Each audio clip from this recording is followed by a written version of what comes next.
अस्सलाम वालेकुम दोस्तों, क्या आप जानते हैं कि आबे हयात क्या है और ये कहां वाक़ है? क्या इसे पीने वाला कयामत तक जिंदा रहता है? हजरत खिज़र अलैहिस्सलाम कौन थे? क्या हजरत खिज़र अलैहिस्सलाम ने आबे हयात पिया है? क्या हजरत खिज़र अलैहिस्सलाम हमेशा जिंदा रहेंगे? दुनिया में कितने लोगों ने आबे हयात पिया है? सिकंदर आजम ने आबे हयात पीने से क्यों इनकार किया था? आबे हयात महज एक ख्याल या अफसाना है या इसकी कोई रियलिटी भी है? हमारी आज की वीडियो का मौजू आबे हयात होगा और आज की इस वीडियो में हम आपको आबे हयात के बारे में मुस्तनद मालूमात फराहम करेंगे। दोस्तों, इस हकीकत के बावजूद कि हर जी रूह को मौत का जायका चखना है, हजरत इंसान हमेशा से अब्दी जिंदगी की तलाश में रहा है और उसकी अशद ख्वाहिश रही है कि वो मौत जैसी हकीकत से छुटकारा हासिल कर ले। हमेशा जवान और हयात रहने की तमन्ना में इंसान ऐसे किसी चश्मे की खोज में रहा है कि जिसका पानी पीकर हयात अब्दी हासिल हो सके। बेशुमार किस्से, कहानियों और दास्तानों में इस चश्मे आबे हयात का जिक्र मिलता है। दोस्तों, आबे हयात दरअसल फारसी जुबान का लफ्ज है जिसके मानी आबे बका, आबे दवाम या आबे अम्र है। आबे हयात के मुतालिक ये खासियत बयान की जाती है कि जो इसे पिएगा, उसमें गुस्ल करेगा, उसे हयात दायमी या बकाए दवाम हासिल हो जाएगा। आबे हयात का तस्वुर बहुत कदीम है दोस्तों। इस्लाम से पहले भी फारसी अदब की मुख्तलिफ दास्तानों में आबे हयात का तज़किरा मिलता है। बाद अज़ अहयाए इस्लाम भी आबे हयात का जिक्र मौजूद है। नाजरीन, उस दौर की दास्तानों में 3 अशखास का जिक्र किया गया है जो आबे हयात या नहरे हयात तक पहुंचे। उनमें हजरत खिज़र अलैहिस्सलाम, हजरत इलियास अलैहिस्सलाम और हजरत ज़ुल्करनैन अलैहिस्सलाम शामिल हैं।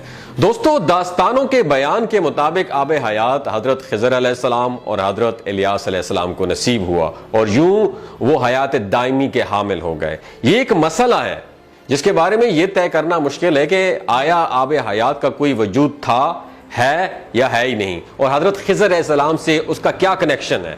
इस ज़िमन में मुफस्सिरीन और मुहद्दिसीन मुख्तलिफ आरा रखते हैं। कुछ के मुताबिक यह रवायत सही है कि हजरत खिज़र अलैहिस्सलाम ने चश्मा हयात या नहर हयात से पानी पिया और वो हयात हैं, जबकि कुछ इससे इख्तलाफ रखते हैं। दोस्तों, मशहूर मुहल्लिफ व मुहक्किक इब्ने हजर अस्कलानी ने इस पर एक तहकीक अल-ज़हरा अल-नज़र फ़िलहाल अल-खिज़र के नाम से एक तसनीफ़ की है जिसका उर्दू ट्रांसलेशन हयात खिज़र अलैहिस्सलाम के नाम से शाया हुआ है, जिसमें वो इससे गुरेज़ा हैं कि हज़रत खिज़र अलैहिस्सलाम हयात हैं। इब्ने इसहाक़ के बयान के मुताबिक हज़रत खिज़र अलैहिस्सलाम को हज़रत आदम अलैहिस्सलाम ने अपनी तदफीन और तूफ़ान नूह की खबर दी थी और वो कश्ती नूह में सवार थे। दोस्तों, इस तरह तफसीर खाजन में इमाम अलाउद्दीन अली बिन मोहम्मद ने और शेख अबू उमरो बिन सलाह ने अपने फतावा में बयान फरमाया है कि हज़रत खिज़र अलैहिस्सलाम और हज़रत इलियास अलैहिस्सलाम जमहूर उलमा व सालिहीन के नज़दीक जिंदा हैं और हर साल ज़माना हज में मिलते हैं। और यह कि हज़रत खिज़र अलैहिस्सलाम ने चश्मा हयात में गुस्ल फरमाया और उसका पानी भी पिया। दोस्तों, इस बहस को मंतकी अंजाम तक पहुंचाने के लिए कुरान करीम की सूरह काफ से रहनुमाई हासिल करने की कोशिश करते हैं।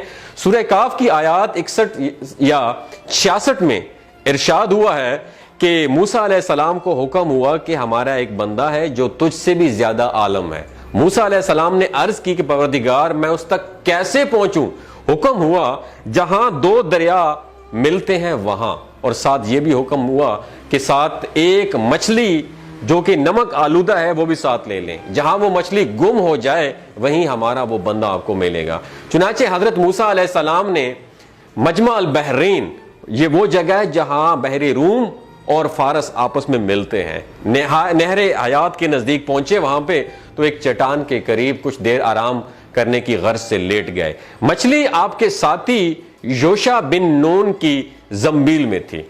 पानी के कतरे जैसे उन पर पड़े तो वो हुक्म के खुदाबंदी के जरिए जिंदा होकर पानी में गोता जन हो गई और एक सुराख के जरिए बशक्ल सुरंग पानी में उतरती चले गई। जब मूसा अलैहिस्सलाम वहां से रवाना होकर कुछ दूर गए तो योशा से पूछा कि मुझे भूख लगी है, वो मछली ले आओ। तो योशा ने कहा, वो मछली तो जहां हमने आराम फरमाया था वहीं अजब अंदाज से जस्त लगाकर पानी में गायब हो गई और आपको बताना मुझे शैतान ने भुला दिया। मूसा अलैहिस्सलाम ने फरमाया कि बस वापस चलो, उसी जगह की हमें तलाश थी। जब आप वापस लौटे तो देखा कि एक बंदा वहां, अल्लाह का बंदा वहां पे बैठा हुआ है। आप अलैहिस्सलाम ने बाद सलाम कहा कि क्या मैं मूसा हूं, बनी इसराइल का नबी। तो तफसीर इब्ने कसीर के जिल्द सोम के मुताबिक वो खुदा का नेक बंदा हजरत खिजर अलैहिस्सलाम थे। उसकी तफसील, जो बात की तफसील है, उस पर हम बात नहीं करेंगे, बल्कि उससे हम आगे निकलने की कोशिश करेंगे। यहां काबिल गौर बात यह है कि नहर हयात के पानी में खुदा ने यह तासीर रखी थी कि मुर्दा मछली भी उस पानी के छींटे पड़ने से बहुक्म खुदा जिंदा होकर पानी में दाखिल हो गई। जबकि हजरत खिजर अलैहिस्सलाम तो वहां पर मुकीम थे, तो क्या आप उस पानी से मुस्तफीद नहीं हुए होंगे? ये अल्लाह की निशानियां हैं। बेशक वो जो चाहता है वही होता है। दोस्तों, आब हयात और हजरत खिजर अलैहिस्सलाम का वाकया हजरत ज़ुल्कुरनैन अलैहिस्सलाम से भी वाबस्ता है। हजरत खिजर अलैहिस्सलाम हजरत ज़ुल्कुरनैन अलैहिस्सलाम के खालाजाद भाई, वजीर और अलमबरदार रहे हैं। ये हजरत साम बिन नू अलैहिस्सलाम की औलाद में से हैं। मुख्तलिफ तवारीख में यह बयान मिलता है कि हजरत ज़ुल्कुरनैन अलैहिस्सलाम ने पुरानी किताबों में पढ़ा था कि साम बिन नू अलैहिस्सलाम की औलाद में से एक शख्स चश्मा हयात से पानी पी लेगा तो उसको मौत नहीं आएगी। इसलिए हजरत ज़ुल्कुरनैन अलैहिस्सलाम ने उसकी तलाश में मगरिब का सफर किया। हजरत ज़ुल्कुरनैन अलैहिस्सलाम के इल्म में यह बात आई कि चश्मा हयात अंधेरे रास्तों में मौजूद है, जिसे आज साइंस जो है ना ब्लैक होल कहती है, और वहां 360 चश्मे हैं।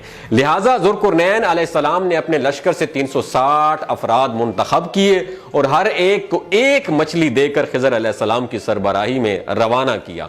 तमाम लोगों को यह इंस्ट्रक्शन पास की गई कि हर फर्द अपनी मछली के साथ चश्मे में उतर जाए और वापस आकर अपनी अपनी मछली जाहिर करे।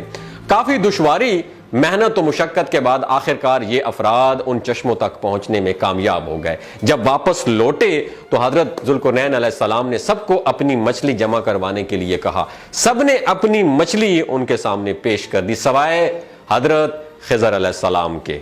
ज़ुल्कुरनैन अलैहिस्सलाम ने दरियाफ्त किया तो उन्होंने बताया कि मैं जब चश्मे में उतरा तो मछली मेरे हाथ से निकलकर पानी में चली गई थी। मैंने गोता लगाकर उसे पकड़ने की बहुत कोशिश की मगर मैं नाकाम रहा।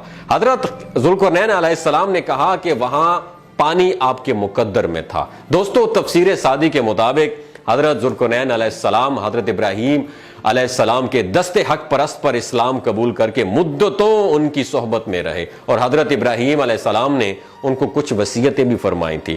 दोस्तों, तफसीर इब्ने कसीर में यह रवायत मिलती है कि ज़ुल्कुरनैन अलैहिस्सलाम हजरत इब्राहीम अलैहिस्सलाम के दौर में थे और उन्होंने हजरत इब्राहीम अलैहिस्सलाम के हमरा खाना काबा का तवाफ भी किया। इससे जाहिर होता है कि खिजर अलैहिस्सलाम भी इब्राहीम अलैहिस्सलाम के दौर के हैं, जबकि एक मुहतात अंदाजे के मुताबिक हजरत इब्राहीम अलैहिस्सलाम और हजरत मूसा अलैहिस्सलाम के दरमियान 600 साल से ज्यादा फासला है। इन तमाम हवाला जात से यह नतीजा सामने आता है कि हजरत खिजर अलैहिस्सलाम या तो उम्र तुलानी दी गई थी या फिर वो बहुकुम खुदा बाकायदा हयात हैं। वल्लाहु आलम। दोस्तों, इस ज़िमन में कुछ उलमा, मुफस्सिरीन, मुर्रिखीन की मजीद आरा पेश खिदमत है। इमाम बदरुद्दीन ऐनी बुखारी ने उनके मुतालिक लिखा है कि जमहूर का मुवक्किफ है कि हजरत खिजर अलैहिस्सलाम नबी थे और जिंदा हैं। मुसन्निफ बदरुद्दीन बिन अल ऐनी किताबुल इल्म बाब मा जिक्र फी ज़हाब मूसा में लिखते हैं कि खिदमत बहर यानी समुंदर में लोगों की रहनुमाई करना हजरत खिजर अलैहिस्सलाम के सपुर्द है। इस तरह तफसीर खाजन में लिखा है कि अक्सर उलमा व मशाइख इस बात पर इत्तफाक करते हैं कि हजरत खिजर अलैहिस्सलाम जिंदा हैं। शेख अबू उमरो बिन सलाह ने अपने फतावा में फरमाया कि हजरत खिजर अलैहिस्सलाम जमहूर उलमा व सालिहीन के नज़दीक हयात भी हैं और यह भी कहा गया है कि हजरत खिजर अलैहिस्सलाम दोनों और हजरत इलियास अलैहिस्सलाम दोनों जिंदा हैं और हर साल ज़माना हज में मिलते हैं। यह भी इनसे मनकूल है कि हजरत खिजर अलैहिस्सलाम ने चश्मा हयात में गुस्ल फरमाया और उसका पानी पिया। दोस्तों, एक रवायत है कि हजरत उमर रजी अल्लाह ताला अन्हु किसी की नमाज जनाजा पढ़ाने वाले थे कि एक आवाज आई। वो आवाज क्या थी कि कुछ देर रुक जाइए, जब तक वो आने वाला नहीं आया आप रुके रहे। बाद में जब लोगों ने दरियाफ्त फरमाया तो आपने कहा कि वो हजरत खिजर अलैहिस्सलाम थे। ये वाकया भी तफसीर इब्ने कसीर की जिल्द अव्वल में नकल है। दोस्तों, कहा जाता है कि सिकंदर आजम को शौक हुआ कि वो आब हयात का चश्मा तलाश करे और उसका पानी पिए और उसे तलाश करता करता वो उस तक पहुंच गया तो उसने चश्मे के किनारे पे एक परिंदा पाया जिसके बाल और पर झड़ चुके थे, खाल लटकी हुई थी, चोंच घिस चुकी थी, लंगड़ा लंगड़ा कर चल रहा था। सिकंदर आजम ने पूछा, ए ताहिर लाहौती, तू आबे हयात के चश्मे का पानी पीकर ठीक क्यों नहीं हो जाता? तू इतनी तकलीफ में पड़ा हुआ है। ताहिर लाहौती ने जवाब दिया कि इस चश्मे का पानी पीकर तो इस हाल को पहुंचा हूं। अब इल्म हुआ कि आबे हयात अब्दी जिंदगी तो देता है मगर जवानी नहीं। अब बुढ़ापे ने मेरा ये हाल कर दिया है कि चलने फिरने से लाचार हूं, मगर मौत नहीं आती कि कुछ मैं राहत पाऊं। सिकंदर आजम ने पानी पीने से इनकार कर दिया और वापस पलट आया और 32 साल की भरी जवानी में दाई अजल को लब्बैक यानी दुनिया फानी से रुखसत हो गया। आबे हयात के मौजू पर कुछ फिल्में भी बनाई जा चुकी हैं और कई नावल भी लिखे जा चुके हैं। दोस्तों याद रखिए, इंसान ने तकरीबन सारी दुनिया खंगाल डाली है। बेशुमार खुफिया गर्म, सर्द और मुख्तलिफ नमकियात से भरे चश्मे भी मिल गए इंसान को, मगर जवानी का चश्मा और आबे हयात नहीं मिल सका। इल्म और तहकीक के मुताबिक बुढ़ापे या उम्र में इजाफे का सिलसिला पैदाइश के दिन से ही शुरू हो जाता है। बच्चे का बड़ा होकर बालिग होना और फिर बुढ़ापे में कदम रखना, जिसके बाद इजाफा उम्र के सबब इंसान की कारकर्दगी घटने लगती है और जो बिलाखिर मौत पर खत्म हो जाती है। दोस्तों आज पूरी दुनिया के साइंसदान और डॉक्टर्स मौत के खतरात को कम करने की दौड़ में लगे हुए हैं। सबकी कोशिशें हैं कि किसी तरीके से इंसान की उम्र बढ़ाकर मौत जैसी हकीकत से दूर किया जा सके, मगर बहसियत मुसलमान हमारा यह अकीदा है और कुरान मजीद फुरकान हमीद कहता है कि हर जी रूह को मौत का जायका चखना है। असल चीज जिंदगी की उमंग और तबीयत की जो लानी है, जिसके बगैर लंबी जिंदगी एक अजाब बन जाती है। हमारी तो यही कोशिश होनी चाहिए कि दुनिया में ऐसे अमाल सर अंजाम दिए जाएं कि फिर अल्लाह रब्बुल इज्जत के वादे के मुताबिक एक पुरलुत्फ हयात दायमी हमारा मुकद्दर हो जाए। अपना और अपने साथ जुड़े रिश्तों का ख्याल रखिएगा। अल्लाह हाफिज।